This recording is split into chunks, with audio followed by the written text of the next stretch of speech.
নমস্কাৰ বহুদিনৰ বিৰতিৰ মূৰত আপোনালোকৰ মাজলৈ এটি ভিডিঅ' লৈ আহিছো এটি খবৰ দিবৰ বাবে 2024-25 বৰ্ষৰ জিএনএমৰ নামভৰ্তিৰ প্ৰক্ৰিয়া চলি আছে ইতিমধ্যে এই নামভৰ্তিৰ প্ৰক্ৰিয়া মে মাহৰ 10 তাৰিখৰ পৰা আৰম্ভ হৈ গৈছিল আৰু জুনৰ 20 তাৰিখে শেষ তাৰিখ আছিল নামভৰ্তিৰ কিন্তু আজি শ্ৰীমন্ত শংকৰদেৱ ইউনিভাৰ্চিটিৰ ৱেবছাইটত চেক কৰি থাকোতে মই দেখিবলৈ পালো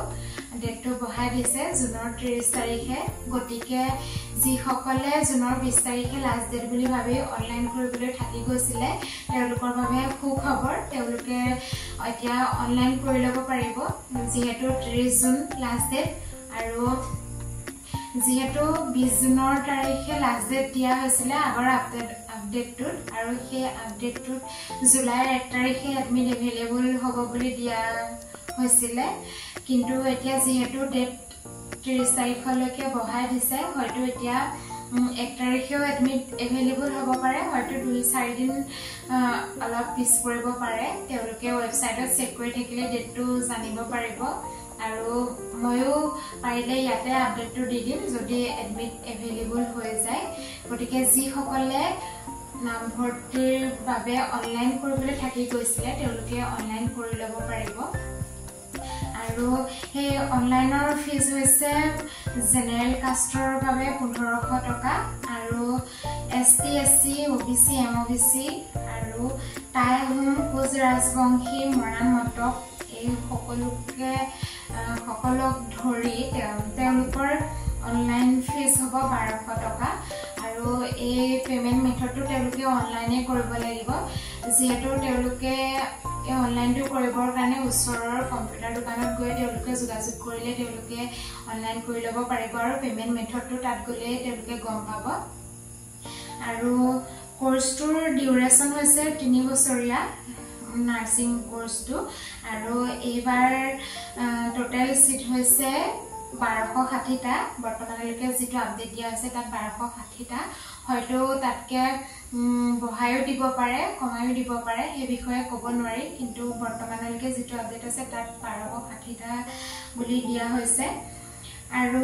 এজ লিমিটটো দিয়া হৈছে 17 বছৰৰ পৰা 35 বছৰলৈকে আৰু এলিজিবিলিটি ক্ৰাইটেৰিয়া আছে 12 পাস কৰিব লাগিব আৰু 40% আৰু যি সকলে এএনএম পাস কৰিছে আমাৰ ষ্টেট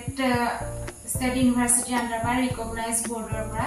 এএনএমৰ যি সকলে 40% পাইছে তেওঁলোকেও অনলাইন কৰিব পাৰিব আৰু এক্সাম চেণ্টাৰো ইয়াতে দিয়া হৈছে গুৱাহাটী ডিব্ৰুগড় শিলচৰ যোৰহাট তেজপুৰ বৰপেটা ডিফু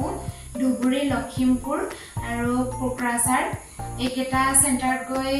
তেওঁলোকে এক্সাম দিবলৈ পাৰিব আৰু সিলেবাসটো হৈছে ইংলিছ মেথছ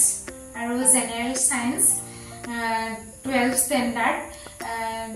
দশম শ্ৰেণীৰ পাঠ্যপুথিৰ আধাৰতে এই এক্সাম অনুষ্ঠিত কৰা হ'ব আৰু টোটাল মাৰ্কস থাকিব 100টা প্ৰত্যেকটো কোৱেশ্যনৰ বাবে 100টাকৈ মাৰ্কস থাকিব আৰু ইংলিছৰ বাবে 50 নম্বৰ মেথছৰ বাবে 25 নম্বৰ আৰু জেনেৰেল সায়েন্সৰ বাবে 25 নম্বৰ আৰু কোৱেশ্যন টাইপ হ'ব মাল্টিপল কোৱেশ্যন আৰু এক্সাম ডিউৰেচন হ'ব 3 আৱাৰ্স আৰু এক্সামৰ টাইমটো 10টা বজাৰ পৰা ৰাতিপুৱা 10 বজাৰ পৰা দুপৰীয়া 1 বজালৈকে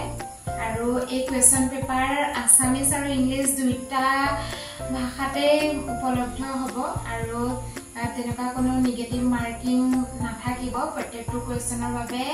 100টা কোৱেশ্যনৰ বাবে প্ৰত্যেকটো কোৱেশ্যনৰ বাবে 1 নম্বৰ হৈ থাকিব আৰু কোনো নিগেটিভ মাৰ্কিং নাথাকিব আৰু যি সকলে মই আকৌ কৈছো যি সকলে অনলাইন কৰিবলৈ থাকি গৈছিল তেওঁলোকে গৈ কম্পিউটাৰ ওচৰৰ কম্পিউটাৰ যি দোকান আছে তেওঁলোকৰ লগত গৈ যোগাযোগ কৰক আৰু তেওঁলোকে গৈ অনলাইনটো কৰি লওক যেহেতু 30 তাৰিখলৈকে বহাই দিছে আৰু যি নতুনকৈ আৰু আপডেট থাকিব মই পিছত চেনেলটো আপোনালোকে সাবস্ক্ৰাইব কৰি ৰাখিব এক্সাম ৰিজাল্ট দিয়াৰ পিছত আৰু কোড কেনেকৈ এডমিশন কৰিব লাগিব আৰু পঢ়িবলৈ কোড চেণ্টাৰ আছে সেইখিনি মই গোটেই ডিটেইলছখিনি দি দিম এডমিশন ফিজ কিমান হ'ব কি কথা আৰু এই গোটেইখিনি আৰু জিএনএম নাৰ্ছিং পঢ়িবৰ কাৰণে যি আপডেট লাগে আৰু কোন চেণ্টাৰত থাকিবলৈ কিমান খৰচা হ'ব বা পঢ়িবলৈ কিমান খৰচা হ'ব এডমিশন ফৰ্ম ফিলআপ এইবিলাকত কিমান খৰচা হ'ব কিমান ফিজ থাকিব সেইবিলাক মই সকলো আপডেট পৰ্যায়ক্ৰমে দি যাম কিন্তু বৰ্তমান যেহেতু সময় খুব কম আছে সেয়েহে আপোনালোক সকলোকে মই অনলাইনটো কৰি ল'বলৈ অনুৰোধ জনাইছোঁ